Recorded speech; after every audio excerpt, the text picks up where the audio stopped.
కొందరు అన్నం తింటే నిద్రపోతారు, కొందరు నిద్ర వస్తే నిద్రపోతారు. కానీ నేను మాత్రం మొబైల్లో డేటా అయిపోతేనే నిద్రపోతాను.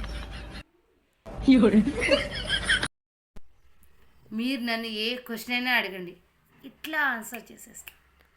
ఏ క్వశ్చన్ అయినా అడగనా? ఏ క్వశ్చన్ అయినా అడగండి. అయితే రష్యాకి ప్రెసిడెంట్ ఎవరు?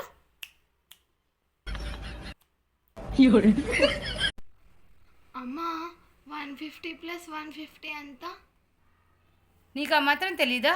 స్కూల్కి ట్యూషన్స్కి వెళ్తుంది ఎందుకు? ఏం చదువుతున్నావేమో, స్కూల్లో ఏం నేర్చుకుంటున్నావో ఏమో. వెళ్ళి క్యాలిక్యులేటర్ తీసుకురాపో. అంటే నీకు తెలియదన్నమాట. Who is that? Watch the movie. What happened? Watch. Did she die? Just watch the movie! నిన్న మా హస్బెండ్ని మా రిలేటివ్స్లో మీకు ఎవరంటే ఇష్టము అని అడిగాను. ఆయన ఇలా చెప్పారు, మీ అత్తయ్య గారు, మామయ్య గారు, మరిది గారు, మీ ఆడపడుచు అని. జీవితంలో ఈ విషయాన్ని ఖచ్చితంగా గుర్తుపెట్టుకోండి. అదేంటంటే మన ఆత్మాభిమానం కన్నా ఏది ఎక్కువ కాదు.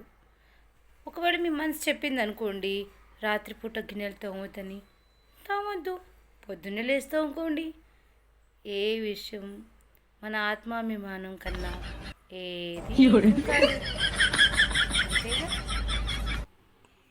మీరు ఎప్పుడైనా సీక్రెట్ షేర్ చేసుకోవాలనుకుంటే మీ హస్బెండ్తో మాత్రమే షేర్ చేసుకోండి.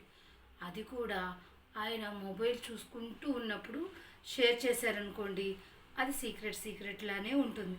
ఎందుకంటే ఆయన విన్నరు కాబట్టి.